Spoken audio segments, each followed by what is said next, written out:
Hey everyone, Night Diver 5 here, and I just wanted to do a quick video on Pentecost and why I think it points to the rapture of the church. And I know a lot of people are looking at Rosh Hashanah, but I'll tell you why at the end of this video why I believe that's incorrect. Now, Pentecost is known as the Feast of Weeks, or Hag HaKatzir in Hebrew, and it's in Leviticus 23 along with the 6 other feasts or Moedim. Now in verse 15 it talks about how you're supposed to count. Pentecost is 50 days from a Sabbath. Now there's 2 Sabbaths that week. There's the major Sabbath of Passover, and then there's the normal Sabbath at the end of the week. I believe if you read 23:15 that you can say that it's from the Passover and not from the Sabbath at the end of the week. So, but in any case, on most calendars, it's going to be from June 3rd through 8th, depending on which Sabbath you start counting the 50 days from. So if you read Leviticus 23, you'll see that there are 2 first fruits listed in those feasts. The first one is called first fruits, and that's the one that Yeshua rose on. But if you look at Leviticus 23:17 talking about Pentecost, it is also called a first fruits.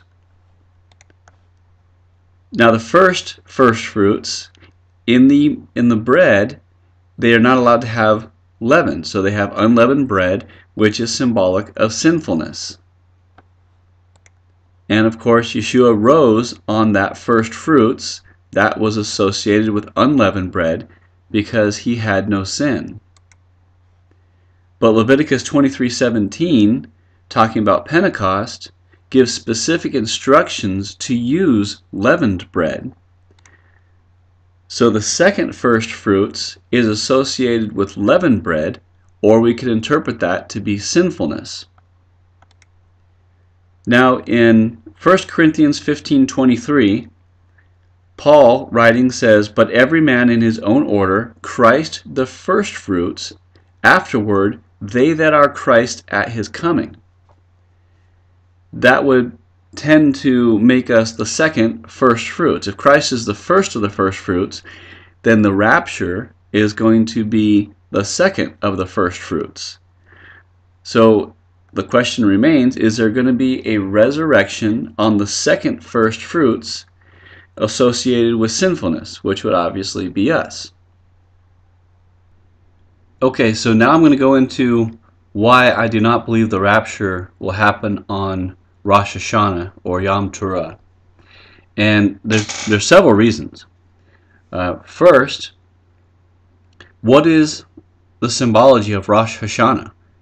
It's a wedding feast, but is the rapture a wedding? No, it's the taking away of the bride. She still has to go into the huppah.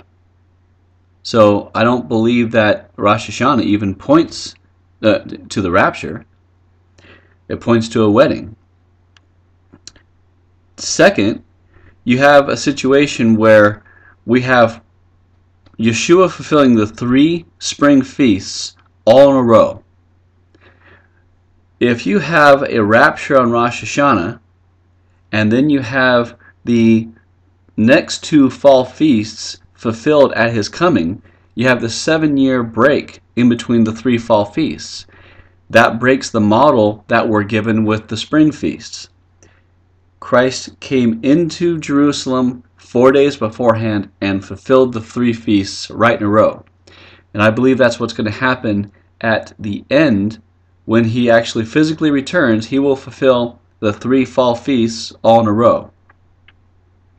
So if Yeshua is going to appear in the fall and fulfill the 3 fall holidays, then we know that 7 years earlier, if we backplan, that the last 7 years have to start in the fall.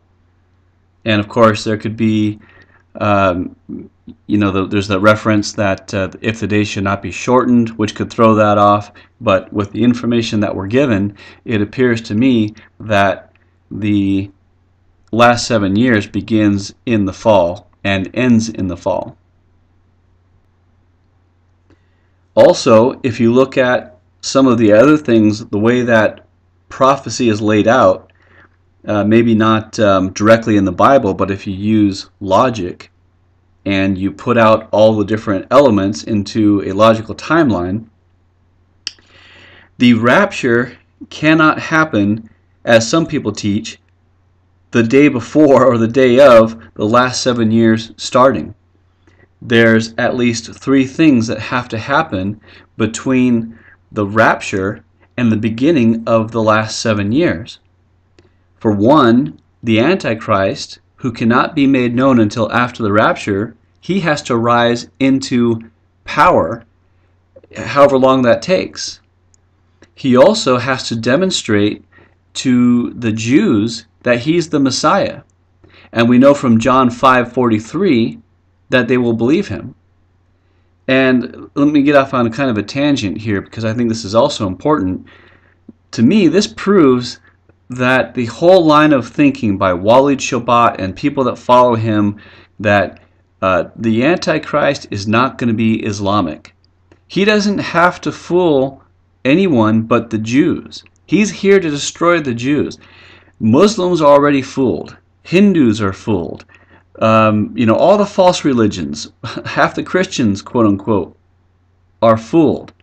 He's coming after the Jews. He's going to claim to be their Messiah. He's not going to be Islamic. There's no basis for that at all. So anyway, just a side note there.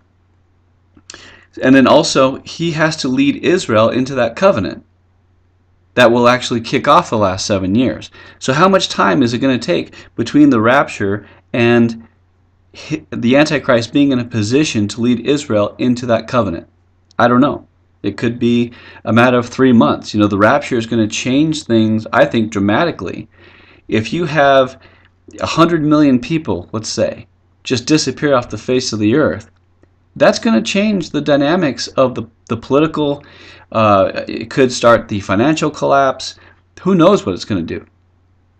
And when people are scared, they're going to be pliable and they're going to be looking for answers. So he can step in and quickly arrange things. Also, if the restrainer is taken out at that same time, and the restrainer is the Holy Spirit, evil's going to be able to run rampant.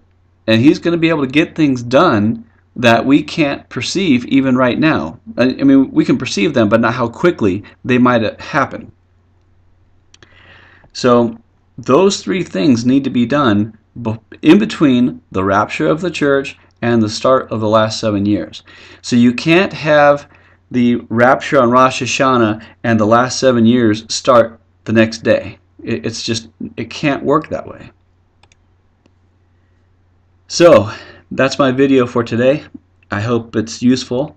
I hope the rapture is on Pentecost, and let's hope that it's this year. And as I like to say, time is up. Thanks for watching. Please comment and subscribe.